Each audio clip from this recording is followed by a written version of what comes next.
Hello दोस्तों, कैसे हो? आपका स्वागत है त्रिपाण स्टडी सेंटर में। आज जो हम करने जा रहे हैं क्लास नाइन्थ का यानी कक्षा नाइन्थ का जो है सामाजिक विज्ञान। इसमें जो हम आज करेंगे वन्य समाज और उपनिवेशवाद।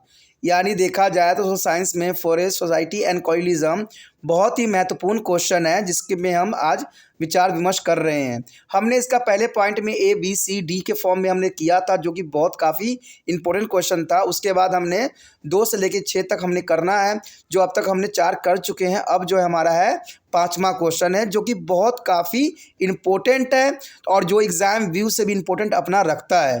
कहते हैं अगर इतने क्वेश्चन आप कर लेते हो तो बहुत मानने में जो है आप जो हो गए इस चैप्टर के अप्लीकेबल हो जाओगे कि इसमें था क्या और क्या समझ चाहिए। तो चलिए देखते हैं हमारा आज जो है 5वां क्वेश्चन क्या है।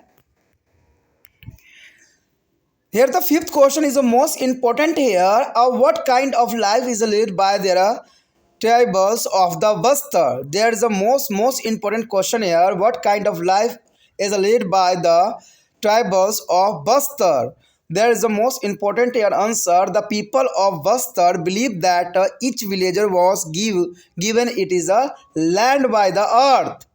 The people was of Bastar is a belief that each villager was given its land by the earth, and in a return they look after the earth by making some offerings at the each agriculture festival. There are most important here point that took after the earth by making some offering at the each is a agricultural festival. And second point here, the addition to the earth, this show respect to the spirit of the river. So they are the spirit or respect of the spirit of the river, the forest and mountain as well. There is the most important thing here, the respect of the spirit of river, forest and mountain as well. And third point here is the most important also. The sign that each villagers knows is where it is the boundaries lies their local people. Look after all the natural resource within that is a boundary. There is the third point is the most important. So the each villager is a now there is a boundary lies. Local people look after all the natural resource within the boundary. And next point is the most important here. If the people from a village or want to take some woods from to forest of another village, they pay a small fee called to the Devasari is a dam or man in the exchange. There is a most important here.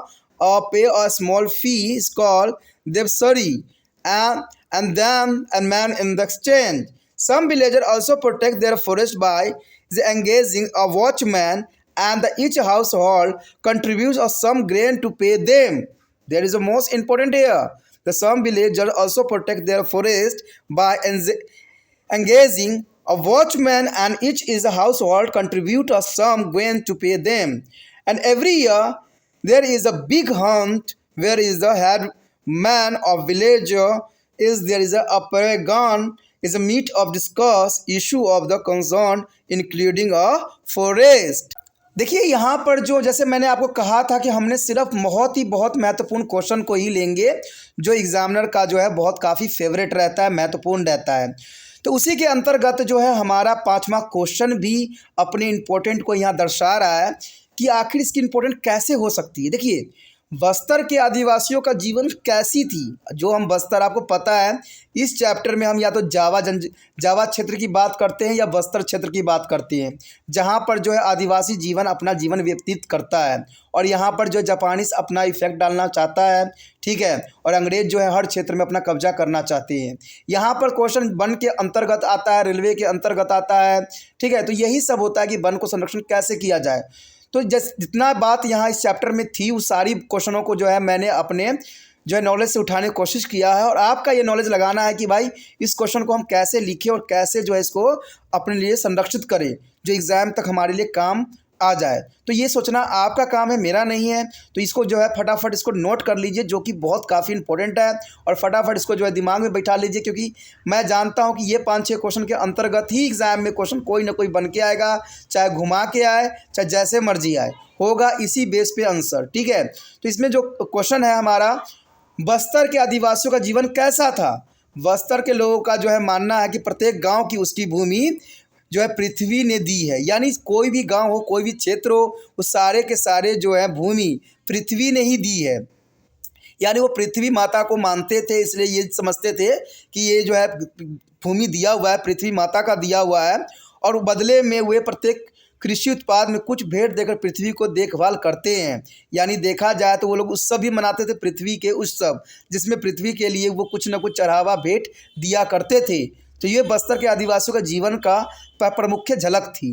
दूसरी बात यहाँ ये दर्शाता है कि वो पृथ्वी के साथ साथ नदी, जंगलों और पहाड़ी के आत्माओं के प्रति सम्मान दिखाते थे। यानी ये आदिवासी लोग जो है नदी को, जंगलों, पहाड़ों की आत्माओं को जो है सम्मान करते थे, पूजा पाठ किया करते थे। तो उनके जीवन इस प्रकार वो लोग बिताया करते थे। अगर थर्ड पॉइंट की तरफ प्रकाश डालें तो यही बात यहाँ आती है, क्योंकि प्रत्येक गांव जो है जानता है कि उसकी सीमाएं कहाँ हैं। यानी प्रत्येक गांव जानता था कि उनकी सीमाएं कहाँ तक जो है लिमिट है। यानी आपको पता है कि आज भी हर क्षेत्र में जो है बाउंड्री बनाई गई है, तो उस समय भी जो है गाँव की बाउंड्री बनाई जाती थी और प्रत्येक गाँव वालों को वो जानते थे कि उनकी सीमा कहाँ तक थी।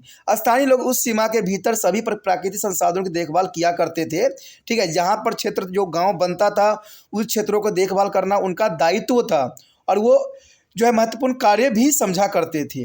अगर हम चौथी पॉइंट की बात करते, यदि एक गांव के लोग दूसरे गांव के जंगलों के कुछ लकड़ियां लेना चाहते थे तो बदले में देवसारी या दंड या आदमी नामक छोटा सा शुल्क देना पड़ता था। अब सोचिएगा कि देवसारी और दंड या आदमी नामक छोटा सा शुल्क क्या होता है। यानी दंड का नाम यही होता है कि आदमी, यानी उनको जो कुछ समय के लिए एक व्यक्ति को देना पड़ता था जो कि उनके कार्य करने में सक्षम होते थे, और उसके बदले में वो लकड़ियाँ दिया करते थे। देवसारी का मतलब होता है कुछ हद तक जो है उनको कुछ पैसे देने पड़ेंगे, कुछ सामान देना पड़ेगा अगर उनके जंगलों में जाके अगर आप लकड़ी लेते थे तो। यानी अपने बाउंड्री से अगर दूसरे बाउंड्री में वो जाते थे तो उनको कुछ न कुछ जो है भेंट के रूप में या शुल्क के रूप में देना पड़ता था। तो ये बस्तर के आदिवासियों लोगों के जीवन का एक महत्वपूर्ण पहलू था। उसके पश्चात पाँचवें पॉइंट पे हम विचार करें तो कहते हैं कुछ ग्रामीण चौकीदारों को जो है नियुक्त करके अपने जंगलों की रक्षा भी किया करते थे। अब देखिए, ये नहीं था कि यहाँ पर जो है अंग्रेज ही चौकीदारों की नियुक्ति करते थे। यहाँ पर ग्रामीण जो लोग थे वो भी चौकीदारों की नियुक्ति करते थे कि उनके जंगल में कोई दूसरा व्यक्ति प्रवेश न करे और वहाँ से जो है इम्पोर्टेंट संसाधन को न चुरा ले। इसलिए जो है ग्रामीण लोग चौकीदारों की नियुक्ति भी किया करते थे अपने जंगलों की सुरक्षा के लिए, और प्रत्येक घर उन्हें भुगतान करने के लिए कुछ अनाज का योगदान देता था। जैसे आपने देखा होगा कि शहरों में अगर स्ट्रीट लाइट जलती है, चाहे चौकीदार लगता है, तो उस सोसाइटी से हर एक व्यक्ति से जो है कुछ न कुछ अमाउंट ली जाती है, और चौकीदार हो, चाहे बिजली आ रही हो, चाहे कुछ भी हो, उनकी जो है भरपाई की जाती है। सेम कंडीशन उस समय भी था, लेकिन उस समय अनाजों का योगदान दिया जाता था जो चौकीदार जंगल की रक्षा में नियुक्त होता था। तो ये काफ़ी इंपॉर्टेंट बात आती है। अगर हम अंतिम पॉइंट की बात करें तो यही है अंतिम पॉइंट कि हर साल एक बड़ा ही शिकार होता था। यानी हर साल एक बहुत बड़े शिकार वो लोग किया करते थे, जहां पर अगन के गांव के मुखिया मिलते थे और वन सहित चिंता के मुद्दे पर चर्चा किया करते थे। यानी वहाँ पर जो था एक बहुत बड़ा सम्मेलन होता था जहाँ पर हर एक गांव के मुखिया आते थे और वो गांव के जो कंडीशन थी, वनों की जो व्यवस्था थी, इस पे जो है वो अपनी चिंताओं को व्यक्त किया करता था और इसमें होने वाले सुधारों पे भी विचार विमर्श किया जाता था।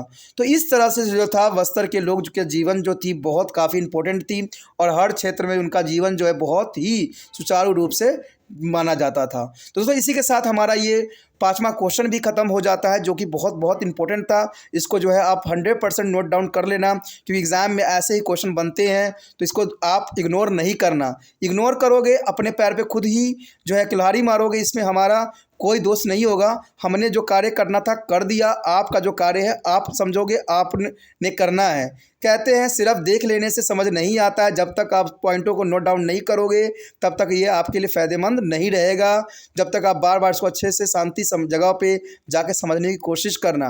ठीक है दोस्तों, अपना ध्यान रखना, लेकिन ध्यान ये भी बात रखना कि जितना हो सके इस वीडियो को दूसरे बच्चे तक पहुँचाने में आपने तिरपान स्टडी सेंटर का हेल्प करना है, क्योंकि तिरपान सेंटर बहुत हेल्पफुल है हर एक बच्चों के लिए। हम अगले वीडियो मिलेंगे 6वां क्वेश्चन के साथ, जो कि अंतिम क्वेश्चन होगा। इसी के साथ जो है दोस्तों हमारा टॉपिक आज खत्म हो रहा है। ठीक है। अगर आपको अच्छा लगा तो लाइक शेयर सब्सक्राइब जरूर कीजिए। अगर पहली बार अगर आप वीडियो देख रहे हो, पहली बार मेरे चैनल पे आए हो, तो सब्सक्राइब करना आपका फ़र्ज़ बन जाता है। सब्सक्राइब करने से ये होगा कि जो भी मैं आप क्लास के रिगार्डिंग कोई भी वीडियो डालूंगा उसका नोटिफिकेशन जो है समय समय पर आपको प्राप्त होता रहेगा। अगर सब्सक्राइब नहीं कीजिएगा, अगर आप दोबारा से तिरपान एसएससी सेंटर पर आने की कोशिश कीजिएगा तो वहाँ पर आप तिरपान लिखिएगा तो जो है वो तिरपस कर देगा, ठीक है। जो आप गूगल पर सर्च करेंगे वो तिरपस कर देगा, जिससे वजह से आप जो है मेरे वीडियो का जो है फ़ायदा नहीं उठा पाओगे। तो सोचिए मत, विचार मत कीजिए, सब्सक्राइब कीजिए। आप सोचते होइएगा कि मेरे जो एग्ज़ाम खत्म हो जाने के मेरा क्या ज़रूरत है तिरपान एसएससी सेंटर से, ठीक है, तो इसलिए सब्सक्राइब नहीं करने का सोचिएगा। लेकिन दोस्तों ऐसा नहीं है, तिरपान एसएससी सेंटर जो है बहुत हेल्पफुल है। क्योंकि ये जो है आपके 8th class 9th 10th 11th 12th जो आर्ट्स के सब्जेक्ट को कवर करता ही है, प्लस जो है ये एनआईसी बोर्ड के जो है 10th +2 को भी कवर करता है। साथ में बीए जो है फर्स्ट ईयर से लेकर 6 सेमेस्टर तक बच्चों के लिए ये अग्रसर रहेगा आर्ट्स सब्जेक्ट में। तो सोचिए नहीं, विचार नहीं कीजिए, काफ़ी जो है तिरपान एसएससी सेंटर का फ़ायदा ही फ़ायदा है, ठीक है। अगर आप मुझे प्रोत्साहित करोगे तो आपके लिए मैं तरह तरह के वीडियो बनाऊंगा जो आपको फ़ायदा पहुंचाएगा। एग्ज़ाम के तौर पे मैं आपको जो है पेपर भी आपको सोल्यूशन करके दिखाऊंगा जो आपके लिए फ़ायदेमंद रहेगा। अगर नहीं सब्सक्राइब कीजिएगा, मेरा मनोबल घटेगा, तो हो सकता है कि आपको फिर दोबारा मैं ना वीडियो बनाऊं और आपको फ़ायदा ना पहुंचाऊं। तो अभी भी नहीं सोचिए, मेरा जितना आप फैलाइएगा, जितने दूसरे बच्चों के साथ शेयर कीजिएगा, उतना जो है मैं आपके लिए कार्य करने में अग्रसर रहूँगा, ठीक है दोस्तों। इसे सोचिए मत, विचार मत कीजिए, अभी सब्सक्राइब कीजिए और अपने व्हाट्सएप स्टेटस पे लगाइए और दूसरे बच्चों के साथ भी शेयर कीजिए, ठीक है दोस्तों। अपना ध्यान रखना, बाय।